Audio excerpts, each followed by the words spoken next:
Hello, YouTube. This is iPhone Fanatic here. Going to show you how to fix the iPhone 6 screen and digitizer.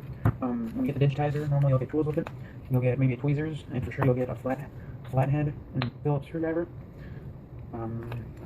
Two pry tools, some guitar pick looking things, Torx screwdriver, pentalobe screwdriver, and a suction cup. Now you can, if you're doing anything more than taking apart the screen, I recommend getting one of these. It's a magnetic board basically that when you take off a screw or a bracket, you can place it and it magnetizes to it, so you don't misplace screws. They're actually very strong. I just don't happen to have them for the 6 yet. So all I'm going to be doing is replacing the screen. So I'm just going to use some standard magnets and I'm going to place them all over the place, and that's where the screws are going to go back in because they're in the middle. And this way, none of the screws get lost, and all of them go back in the same place. I mean, some of them are a lot longer than other ones. Some of them are different in width. So yeah, let's get started. So yeah, place your magnets. For this, you want one in the middle of your, wherever you're working, on the left corner, the right corner, the top right corner, and the bottom corner. So it should look something like that.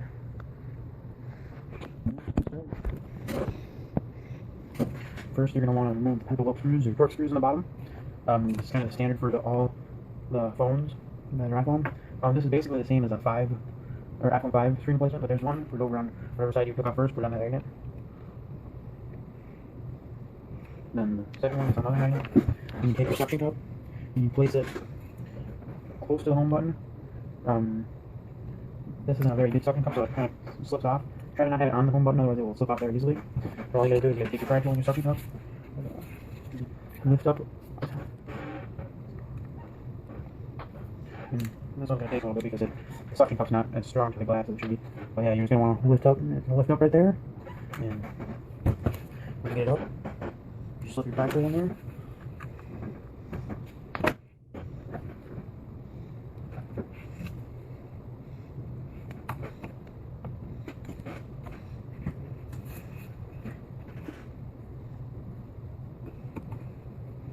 And just to say, this phone I just bought off eBay. This is my first time opening it. He said he didn't know if it had water damage or not. I'll show you how to check if there's water damage on the phone by the looks of the outside. And I don't know if there's one or a sticker in the charging port and headphone jack anymore, but I know there's one inside the phone. And so I'll look at that one. I'll show you that. And just to show you guys, it still does light up, so it does work. So that's one of the reasons I don't know if it has water damage. But we'll find out. And don't do this if you have a warranty on it, because it does void the warranty. Alright, so you want to lift up a little bit, put it at about right before 90 degree angle, and right here there's a battery plate. Undo those two screws and unplug the battery so nothing happens to the phone. Take out a screw, put it over there. Yeah, so just put all the screws on their magnet and take your tweezers, get the bracket off, and then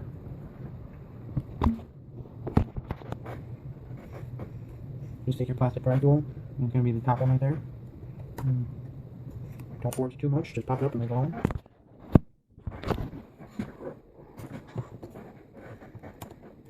So there's that one.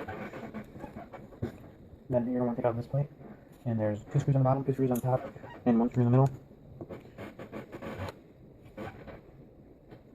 And these screws don't put on the magnets, because you could get them mixed up, so just set them to the side. With the top 2, you can put on the magnet and the middle one.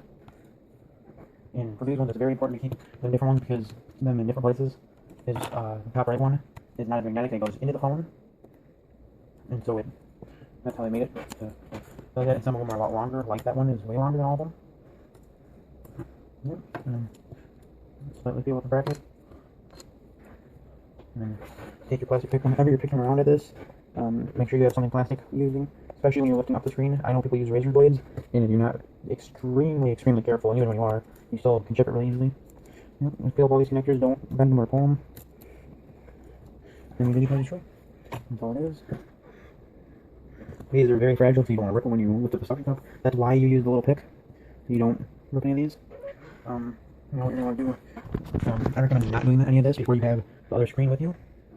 But if you just want to get a head start, you can go that far and wait till you get the digitizer. And when you get the new screen and digitizer, you're going to have to take out this screw, this screw, and this one button right here has a little bit of adhesive. So you want to hit it with a blow dryer, heat gun, anything, not too much, just let it so you don't rip the rubber gasket. And then you take off this metal plate. There's one screw right here, and one right here, one right here, one right here, and one up here, and 3 on the side. And you just basically do one thing at a time and put it on the other screen. This is where your camera and speaker are, and same thing. The camera is attached to this metal backing, so be careful when you do all that. Don't rip anything. Really, with all these phones, just don't try to force anything.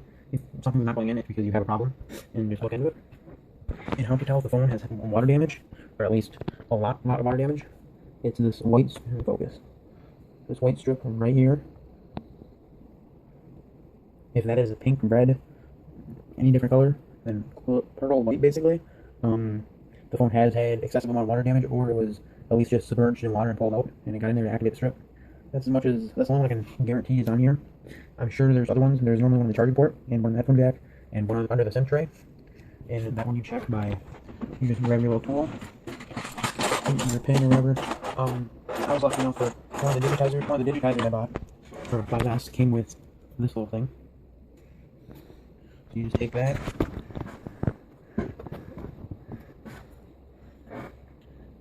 poke it in the hole, take out your SIM tray.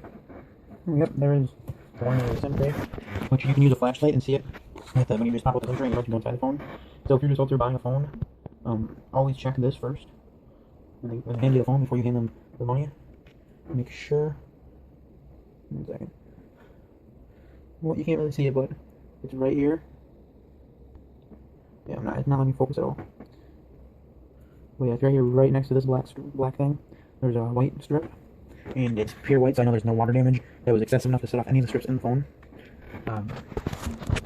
So if you can look at that and see that it's white just through the SIM tray right here, it makes it so you know that there hasn't been any water damage to it, and the phone is good to go for water damage at least. But other than that, I mean, when you're buying a used phone, obviously check the assignment. Make sure it's not Apple locked. You can do that on Apple site. Yeah, other than that, then all you do is you switch over all your parts, because your new digitizer is not going to come with this metal plate or the home button or camera or anything like that. So you got to switch it all back over onto that one, as I do not have mine right now. But then all you got to do is you're going to have to do it very, very carefully. Kind of move it around a little bit. Don't jam it in there, as you don't want to break anything or bend any of them. And pop them in. And when you get them all, when you get all of them in, and bend the phone forward and press down on them. And you can put this plate on. The very first one I recommend using when you're doing the middle screw, as that one is holds down the plate so you can get all other screws in without the work. And from what I found is that if your screwdriver isn't magnetic, it's better off, because you can lay it in there with the tweezers, and then you can put the screw in it. But otherwise, it just picks it up like this. I really hate it. You know, even when you're assembling it, make sure the phone doesn't fall above 90 degrees. Make sure those ribbon cables stay intact, and make sure if you rip any of them, it kind of renders the digitizer useless. But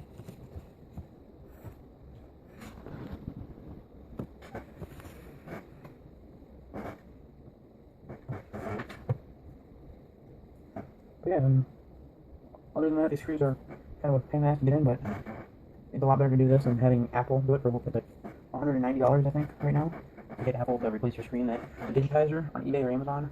On Amazon, it's a little bit more expensive, but on eBay right now, they're about $40. And they're warranted. I've had a couple where I got them and something was wrong with them, sent them back, got a new one, and he even warranted that one for way longer. If you're able to, there's a guy down in Texas. He goes through Amazon for sure. I don't know what eBay, but his name is, or his username for Amazon is Deal Dude, and he is a great person to deal with.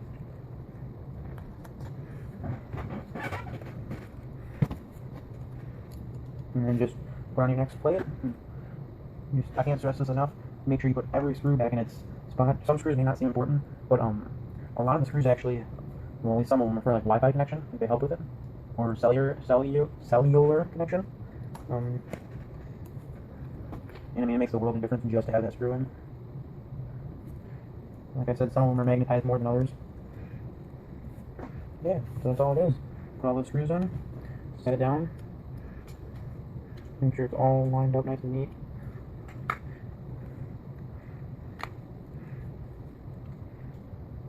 And turn it back on. Before I put the pentalobe screws in, one thing I want to show you guys is that, one second. Alright. And this is that deal dude, his email. He's an Amazon seller, and it's actually very good. I'm gonna let that phone, at least customer service wise. But make sure the phone, before you do it, if you're you repair them, and if you're quoting somebody on a repair, it makes a lot of difference. So if the phone is bent, and how you check that is you just kind of lightly push down on it, and you take any type of paper, and you slide it all around the phone. And it shouldn't be able to go under the phone anywhere. And the corners are the big problem, like this one. There's a corner problem right there. So it's not horrible, but still not good. It goes under right there. And so that's going to cause some problems. The screen sometimes won't sit right, but this one seems to be sitting perfectly. And so, yeah, I'll then just put the pentalobe screwdrivers in. There's my pentalobe screws in. And even these, I know they don't seem any different, but you have to make sure it's always better to have everything in its made spot than to try and do something and either strip out something or. And I see a lot of people trying to use a nail instead of this type of screwdriver. You can get the screwdriver at any hardware store. You can order it online. It's not worth the risk. I mean, it's kind of hard to drill these screws out. I don't recommend it because if you hit anything else, I mean, you could just make the phone useless. You need to make sure everything works. It's searching up there. But yeah, thanks for watching. Subscribe and like the video. We'll be back with more how-to videos, and that's about it. Thanks.